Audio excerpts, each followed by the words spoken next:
Check this.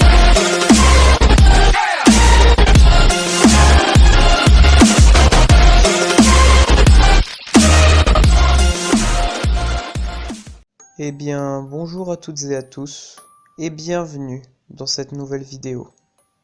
Aujourd'hui, comme vous pouvez le constater, ce ne sera pas une vidéo joyeuse. Pas de tour de magie, pas de jeux vidéo, non. Aujourd'hui, nous allons faire une vidéo qui touchera un peu plus au thème de l'horreur, au thème de l'angoisse, à un thème creepy. Aujourd'hui, vous l'avez compris, nous allons faire la première creepypasta de la chaîne. Et pour cette première creepypasta, j'ai décidé de vous parler du syndrome de l'Avant-Ville.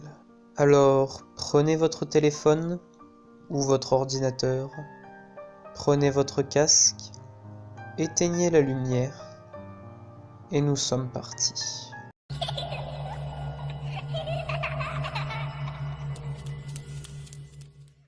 Pokémon est l'un des jeux les plus connus au monde. Il est présent depuis plus de 20 ans. Les premiers jeux à être sortis sont les versions vertes et rouges sur Game Boy. Étant plus jeune, je me souviens avoir joué à l'une de ces versions. J'y jouais énormément et je prenais beaucoup de plaisir à explorer le monde de Pokémon, attraper de nouveaux Pokémon, les faire évoluer et collecter les badges d'arène. Cependant, je me souviens d'une ville qui m'a marqué dans ce jeu. Cette ville, c'était l'Avant-Ville. Cette ville était très différente des autres. Pas d'arène, ni de centre Pokémon. Seulement quelques habitants. Et surtout, un cimetière qui entourait une tour également très angoissante. Aujourd'hui, après plusieurs recherches, j'ai appris que l'auteur de la musique de cette ville se nommait Shin Nakamura.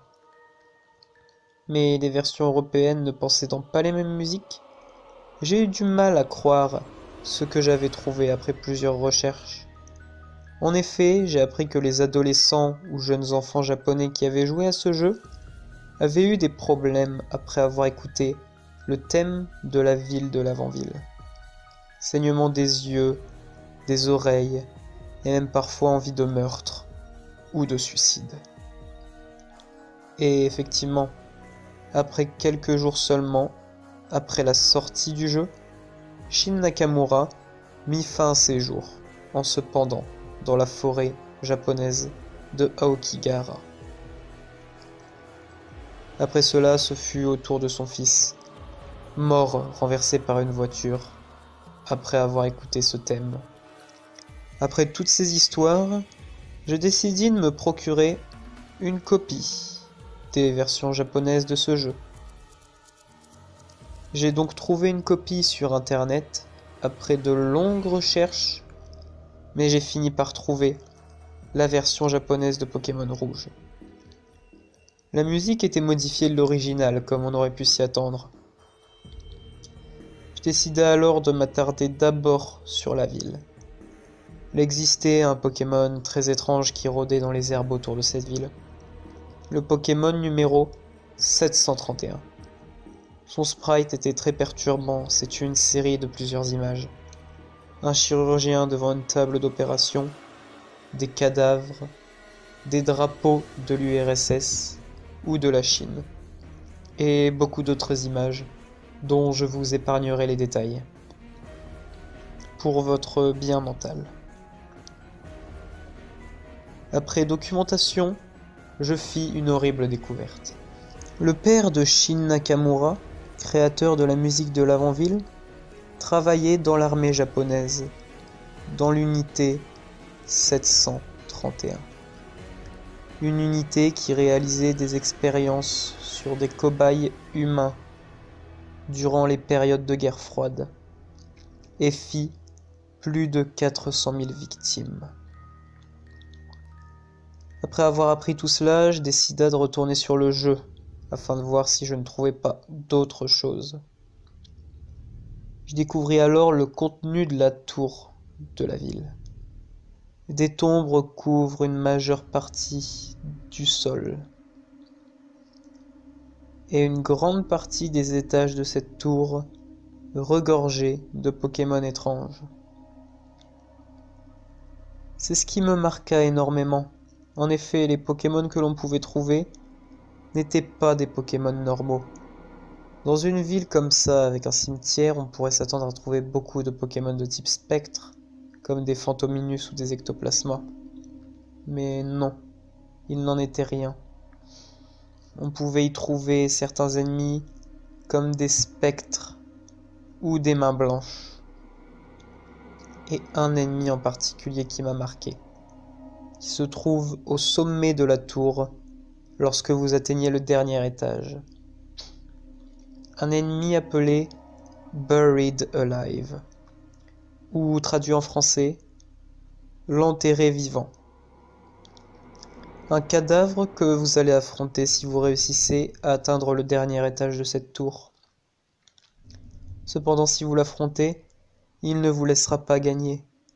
Il tuera vos Pokémon un par un jusqu'à ce que vous vous retrouviez seul face à lui.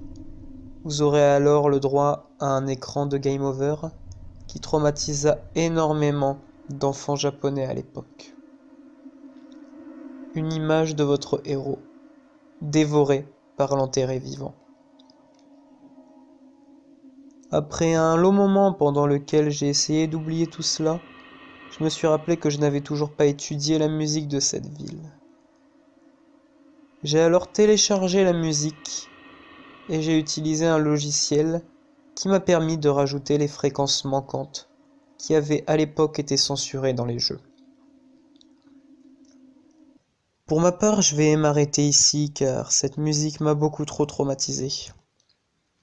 Alors maintenant, je vais vous adresser un message qui va être très sérieux. Pour les plus courageux d'entre vous, ce qui va suivre dans la vidéo va être le fichier audio de la musique de l'avant-ville avec les fréquences manquantes que j'ai rajoutées. Je vais donc être très sérieux en vous disant que si vous êtes sensible, facilement impressionnable, trop jeune ou quoi que ce soit d'autre, quittez la vidéo et n'essayez pas d'écouter cette musique. N'essayez pas de télécharger les fichiers. N'essayez pas de rajouter les fréquences manquantes. N'essayez rien de tout cela. J'en ai terminé avec cette histoire de l'avant-ville. Si vous avez le courage d'écouter cette musique, je vais maintenant vous laisser le fichier audio. Mais un conseil, si vous tenez à votre vie, quittez la vidéo.